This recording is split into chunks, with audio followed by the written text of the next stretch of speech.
இப்போ நம்ம பார்த்துட்டு இருக்க ரோடு பார்த்தீங்கன்னா, அதாவது வெளி மாநிலத்திலேருந்து கோயம்புத்தூர் சிட்டிக்குள்ளே வர்றப்ப குடியம்புத்தூர் அப்படிங்கிற பகுதிங்க. இந்த இடத்துல வந்து ரோடு ரொம்ப நாளாவே பயங்கரமாக மோசமாக இருக்குது. அது மட்டும் இல்லாமல் பார்த்தீங்கன்னா பயங்கரமான டஸ்ட்டும் குண்டும் குழியுமான ரோடாக வந்து இருக்குது. அப்படியே பேக்கில் திருப்புற பாருங்க, இந்த இடத்துல பயங்கரமாக பொடியும் வந்துட்டு இருக்கு. ரோடு ரொம்ப மோசமாக இருக்கிறதுனால எல்லாருமே வந்து கஷ்டப்படுறாங்க. இந்த குண்டும் குழிக்குள்ளே வண்டி ஓட்டிகிட்டு வரதே வந்து ரொம்ப கஷ்டமாக இருக்குது. இப்போ பார்த்தீங்க அப்படின்னா அங்கெல்லாம் புகை இப்போ பார்த்தீங்கன்னா ஸ்னோவெல்லாம் கிடையாது, புகை மாதிரி வந்து புழுதி கிளம்பி இதாகுது. ரோட்டை பாருங்களேன், பாதி உடச்சி போட்டு சின்ன பிட்டு மாதிரி இருக்குது. பைக்கில் இப்போ 2 வீலர்ஸோட ஃபேமிலியோடு போகிறாங்க அப்படின்னா சைடு எச்சில் எல்லாம் எங்காவது உயர்ந்துச்சுன்னு வச்சுக்கோங்க, கீழே விழுந்தாங்கன்னா அவ்வளோதான். அந்தளவுக்கு சேஃப் இல்லாமல் இருக்குது. இது வந்து எல்லாத்துக்கும் ஷேர் பண்ணுங்கள். கோயம்புத்தூரில் வந்து இப்போ வெளி மாநிலத்தில் இருக்கிறவங்க எல்லாருமே சிட்டிக்குள்ளே வந்து கேரளாவிலேருந்து வர்றவங்களா இருக்கட்டும், அதர் ஸ்டேட்லேருந்து வர்றவங்களா இருக்கட்டும், உள்ளே வந்து அவ்வளோ பாலம் கட்டி வச்ச கவர்மெண்ட்டுக்கு வந்து இந்த குனியம்புத்தூர் ரோட்டை இன்னும் ரெடி பண்ண தெரில அப்படிங்கிறது ரொம்ப கஷ்டமாக இருக்குங்க. இங்கேருந்து பார்த்தீங்க அப்படின்னா வண்டிகளை எவ்வளோ கஷ்டப்பட்டு வருது அப்படிங்கிறது வந்து காமிச்சு தர்றேன். பார்த்தீங்கன்னா இங்கேருந்து ரோடு பார்த்துக்குவோம். இது வந்து பெட்ரோல் பங்க் பக்கத்துலேருந்து எடுக்கிறேன். பட் ஆனால் ரொம்ப கிட்டத்தட்ட குனியம்புத்தூர் ஸ்டார்டிங் ஆனதுலேருந்து இந்த மாதிரி தான் ரோடு வந்து இருக்குது.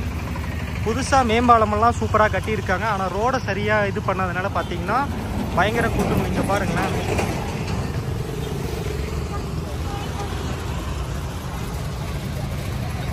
இப்போ வந்து ஒரு சின்னதாக ரோட்டை வந்து போட்ட மாதிரி இருக்குது. கிட்டத்தட்ட எனக்கு தெரிஞ்சு நான் 1 மாதத்துக்கு மேலே இந்த ரோட்டில் வந்து இடையில வந்துட்டுருக்கேன்.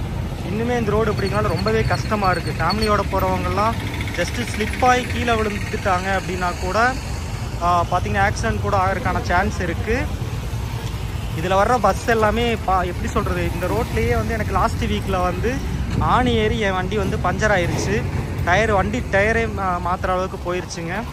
அது போக பார்த்திங்கன்னா நிறைய இப்போ வந்து பஸ் எல்லாம் வருது. பார்த்திங்கன்னா டயரெல்லாம் அவ்வளோ அடி வாங்கும். கொஞ்சம் வீக்கான டயர்லாம் இருந்துச்சுன்னா வெடிச்சிரும். கொஞ்சம் நல்லதாக வந்து எடுத்துக்கிட்டேங்க. பார்த்திங்கன்னா கொஞ்சம் தூரம் அப்படியே நடந்து காமிக்கிறேன்.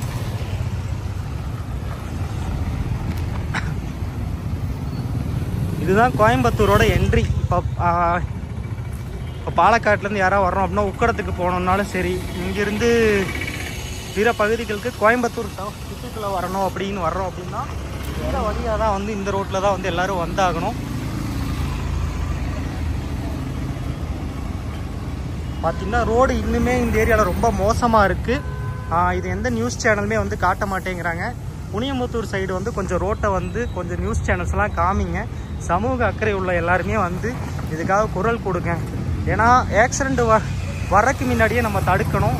ஏன்னா சேஃப்டி வீக் அப்படின்னு நிறையா தடவை பார்த்திங்கன்னா கோவைப்புதூர் கிட்ட வந்து ஒரு கேம்பு மாதிரிலாம் போடுறாங்க. ஆனால் இந்த மாதிரி ஒரு ரோடு உடஞ்சி ரொம்பவே இருக்கிறத வந்து யாரும் கண்டுக்க மாட்டேங்கிறாங்க. பார்த்தீங்க அப்படின்னா மேடும் பள்ளமாக இருக்குது. இப்போ பைக் வந்துலாம் போகுது, எப்படி போகுதுன்னு பார்த்துக்குங்க. வண்டிக்கு வர்றப்போ இது அன்சேஃப்டியான ஒரு ரோடாக இருக்குது. இப்போ மழையெல்லாம் பெய்ய தொடங்கிடுச்சு. அதுக்குள்ளே இவங்க ரெடி பண்ணல அப்படின்னா நிறைய ஆக்சிடெண்ட் வந்து இங்கே நடக்கலாம். சமூக அக்கறை உள்ளவங்க இதெல்லாம் ரெடி பண்ணோம் அப்படிங்கிறதுக்காக இந்த வீடியோ வந்து யூடியூப்பில் ஷேர் பண்ணுறேன். உங்கள் ஃப்ரெண்ட்ஸ் எல்லாருக்கும் ஷேர் பண்ணுங்கள். இந்த ரோட்டில் நீங்களும் போய் யாராவது விழுந்திருக்கீங்க அப்படின்னா அது சரியாகணும்னு நினச்சிருந்தீங்கன்னா கமெண்ட் பண்ணுங்கள். தேங்க்யூ ஃபார் வாட்சிங்.